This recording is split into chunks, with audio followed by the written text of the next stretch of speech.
এটা হচ্ছে Suzuki Gixxer বাইকের ফুয়েল ট্যাঙ্ক। সুজুকি জিক্সার বাইকের ফুয়েল ট্যাঙ্কের ভিতরে জং এবং মরিচা যদি চলে আসে, জং এবং মরিচাটাকে রোধ করে কিভাবে ফুয়েল ট্যাঙ্কের আয়ুটা বাড়ানো যায় দেখুন কেমিক্যাল ট্রিটমেন্টের মাধ্যমে আজকের ভিডিও। ফুয়েল ট্যাঙ্কের ভিতরে কী পরিমাণ জং এবং মরিচা, এই জং এবং মরিচাটাকে তোলার জন্য ফার্স্ট স্টেপে একটা কেমিক্যাল ইউজ করব। একটা কেমিক্যাল নিয়ে নিলাম, এই কেটে হবে, বন্ধ করে নিলাম ছিদ্রগুলোকে, আর ফুয়েল ট্যাঙ্কের ভিতরে কেমিক্যালটা ঢালছি। ফুয়েল ট্যাঙ্কের ভিতরে কেমিক্যালটা দেওয়ার পরে ফুয়েল ট্যাঙ্কটা ভালো করে নাড়াচড়া করে নিতে হবে।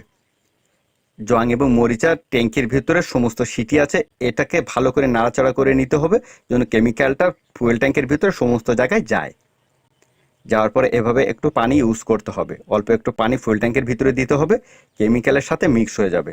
আর এভাবে আবার নাড়াচড়া করে ফুয়েল ট্যাঙ্কের ভিতরের যে জং এবং মরিচাটা কেমিক্যালের সাথে কেটে বেরিয়ে আসবে। দেখুন কি একটা অবস্থা ট্যাঙ্কির ভিতরে, এই জং এবং মরিচাটা কেমিক্যালের সাহায্যে কেটে বেরিয়ে আসছে।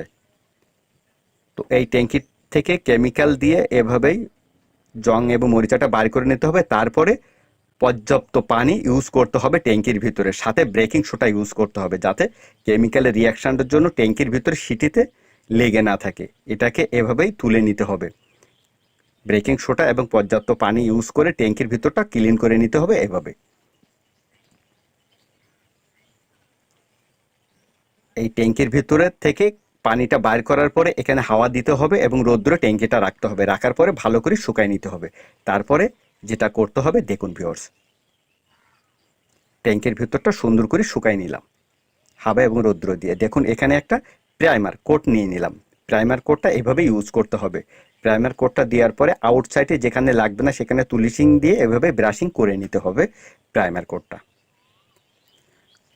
প্রাইমার কোটটা ট্যাঙ্কির ভিতরে দেওয়ার পরে ভালো করে একটা একটা ট্যাঙ্কের সাইজ অনুযায়ী প্রাইমার কোটটা দিতে হবে। তো দেওয়ার পরে এভাবে নিচে ছিদ্রটা বন্ধ করে নিতে হবে আর নাড়াচড়া করতে হবে যেন প্রাইমার কোটটা ট্যাঙ্কির ভিতরে সমস্ত জায়গায়, এ মাথা ও মাথা মানে সমস্ত জায়গায় ওপর নিচে সব জায়গায় যেন প্রাইমার কোটটা যায়। যাওয়ার পরে প্রাইমার কোটটা যতক্ষণ পর্যন্ত যাবে না পর্যাপ্ত নাড়াচড়া করে নিতে হবে।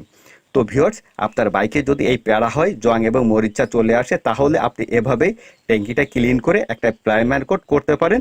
অবশ্যই ভালো একটা ফিডব্যাক আপনি পাবেন। তো প্রাইমার কোটটা সমস্ত জায়গায় যেখানে যেখানে দেওয়ার প্রয়োজন সেগুলোকে দিয়ে নিতে হবে। তো এই ছিল সরকার মোটরসের আজকের video. Thank you so much.